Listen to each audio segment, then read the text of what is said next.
পাকিস্তানে ক্ষেপণাস্ত্র হামলার ভিডিও প্রকাশ করেছে ভারতের সেনাবাহিনী। সামাজিক যোগাযোগ মাধ্যম এক্সে এক পোস্টে এই ভিডিও শেয়ার করা হয়েছে।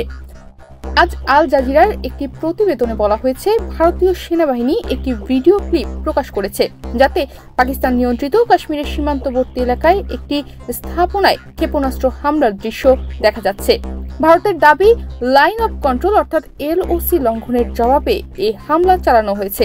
গতরাতে একাধিক সংঘাতের অভিযোগ করে এক এক্স পোস্টে পাকিস্তানের বিরুদ্ধে যথাযথ জবাব দেওয়ার কথা জানায় ভারত। ভারতীয় সেনাবাহিনীর পক্ষ থেকে বলা হয়েছে, পাকিস্তান গতরাতে এলওসি জুড়ে একাধিক আগ্রাসী কার্যক্রম চালিয়েছে। তাদের সেনারা তা প্রতিহত করে শক্তিশালী প্রতিক্রিয়া জানিয়েছে। আল জাজিরা থেকে জানা গেছে, প্রকাশিত ভিডিওটিতে একটি লক্ষ্যবস্তুতে ক্ষেপণাস্ত্র আঘাত হানার মুহূর্ত ধারণ করা হয়েছে। তবে ভিডিওটির সত্যতা বা স্থানকাল নিয়ে এখনও স্বতন্ত্রভাবে নিশ্চিত হওয়া যায়নি। অন্যদিকে পাকিস্তানের সামরিক মুখপাত্র জানিয়েছেন, ভারতের আক্রমণের জবাবে তাদের বাহিনী শুধু প্রতিরক্ষামূলক ব্যবস্থা নিয়েছে। পাকিস্তান অভিযোগ করেছে, ভারত গত কয়েকদিনে বেসামরিক স্থাপনায় হামলা চালিয়ে মানবাধিকার লঙ্ঘন করছে।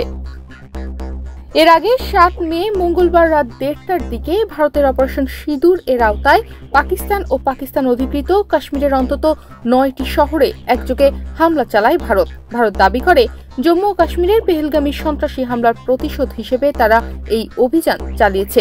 এরপর বৃহস্পতিবার সারাদিন জুড়ে পাকিস্তানের অভ্যন্তরে আরও বহু ড্রোন হামলা চালানো হয়েছে। তনিমা রহমান, বাংলাদেশ প্রতিদিন।